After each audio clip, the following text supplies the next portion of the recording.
आज पवित्र कार्तिक पूर्णिमा चलचंचल श्रीक्षेत्र पुरी आज राजराजेश्वर व सुनावेश श्रद्धालु को दर्शन देवे महाप्रभु।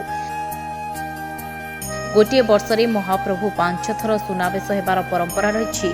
तेबे कार्तिक मास पूर्णिमा राजराजेश्वर वेश नाम सुनावेश लगी होती श्रीजीउ। ଏହି ଦୁର୍ଲଭ ସୁନାବେଶ ଦେଖିବା ପାଇଁ ଶ୍ରୀମନ୍ଦିରରେ ଭକ୍ତଙ୍କର ସମାଗମ ହୋଇଛି। ହରିବୋଲ ହୁଳହୁଳି ସହିତ ଭକ୍ତଙ୍କର ସଂକୀର୍ତ୍ତନ ଶୋଭାଯାତ୍ରାରେ ଶ୍ରୀକ୍ଷେତ୍ରରେ ଏକ ଆଧ୍ୟାତ୍ମିକ ପରିବେଶ ସୃଷ୍ଟି ହୋଇଛି। ଭିଡ଼କୁ ନଜରରେ ରଖି ପ୍ରଶାସନ ପକ୍ଷରୁ ବ୍ୟାପକ ବ୍ୟବସ୍ଥା ଗ୍ରହଣ କରାଯାଇଛି। ମାର୍କେଟ ଛକରୁ ବ୍ୟାରିକେଡରେ ଭକ୍ତମାନେ ଯାଇ ଶ୍ରୀମନ୍ଦିର ସିଂହଦ୍ୱାର ଦେଇ ମହାପ୍ରଭୁଙ୍କର ଦର୍ଶନ କରିବା ପାଇଁ ଅନ୍ୟ ଦ୍ୱାର ଦେଇ ପ୍ରସ୍ଥାନ କରିବେ। ଶୃଙ୍ଖଳିତ ଦର୍ଶନ ଏବଂ ସୁରକ୍ଷା ପାଇଁ 36 ପ୍ଲାଟୁନ ପୁଲିସ ଫୋର୍ସ ମୁତୟନ କରାଯାଇଛି। भोरु महोदधि लक्षाधिक भक्त स्नान करने सह कदली पटुकार तैयारी डंगारे पान गुआ फूल थोई भसाई थांती। एहा सह आका मा बई पान गुआ थोईरे गुंजरित होइछे समग्र बेलाभूमि।